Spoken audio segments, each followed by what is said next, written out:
Ambassador دورانی صاحب قابل تصدیق بھی ہو, ویریفائبل بھی ہو جائے, میکنزم بھی بن جائے, لیکن جب ہم کہتے ہیں, پاکستان کہتا ہے کہ دہشت گردی ہوگی تو ہم جواب دیں گے, اب اتنے سارے گروپس ہیں, تو کیا اس سے ڈر نہیں لگتا کہ ایک دہشت گرد گروپ یا ایک دہشت گردی کا واقعہ دونوں ملکوں کے درمیان پھر جنگ شروع کروا دے گا؟ اسی لیے تو آپ ویریفائی کرنا چاہتے ہیں, یعنی آپ جو اب انڈیا پاکستان کے درمیان انموگف ہے, جی جی, جب فائرنگ کا تبادلہ ہوتا ہے, military observer group in India and Pakistan ہے یو این کا, تو وہ کیا کرتا ہے, وہ یہ ویریفائی کرتا ہے کہ ہاں وہاں سے فائر آیا یا ادھر سے فائر ہوا.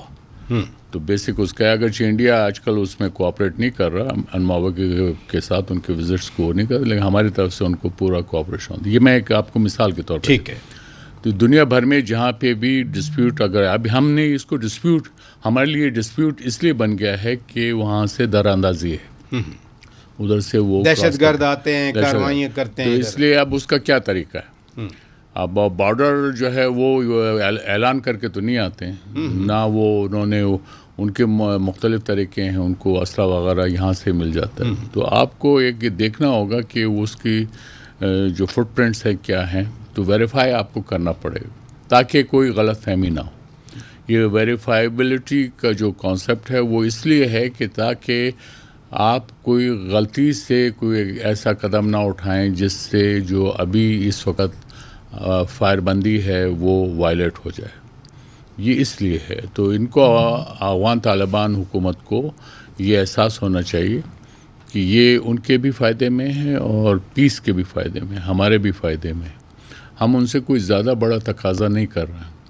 ہم ان سے کوئی وہ نہیں مانگ رہے کہ آپ نے جو ہے ہمیں وہ فوراً حوالے کر دیں. حالانکہ ہم یہ بھی ڈیمانڈ کر سکتے تھے آپ انہیں ہمارے حوالے, ان کو تو معلوم ہے یہ جو ٹیررسٹ ہیں کہاں کہاں چھپے ہوئے ہیں. اور ابھی اگلا سٹیپ جو ہم نے میرے خیال میں جو گورنمنٹ آف پاکستان کو کرنا چاہیے وہ ریڈ وارنٹس ایشو کرنے چاہیے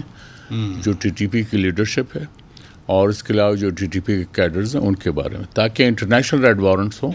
جس کے تحت پھر افغان حکومت پابند ہو کہ ان کو حوالے کے, یا آپ اس کو 1267 کمیٹی جو ہے یو این سیکورٹی کونسل, میں یہی کہنا چاہ رہا تھا, یہ تو سارے لسٹنگ کمیٹی میں شامل ہیں, اس میں افغانستان کے لیڈرز جو ہیں وہ بھی لسٹڈ ہیں. وہ ٹریول ہی نہیں کر سکتے, ویور ملے گا تو وہ ٹریول کریں گے. اس لیے پھر افغان طالبان حکومت کو بڑا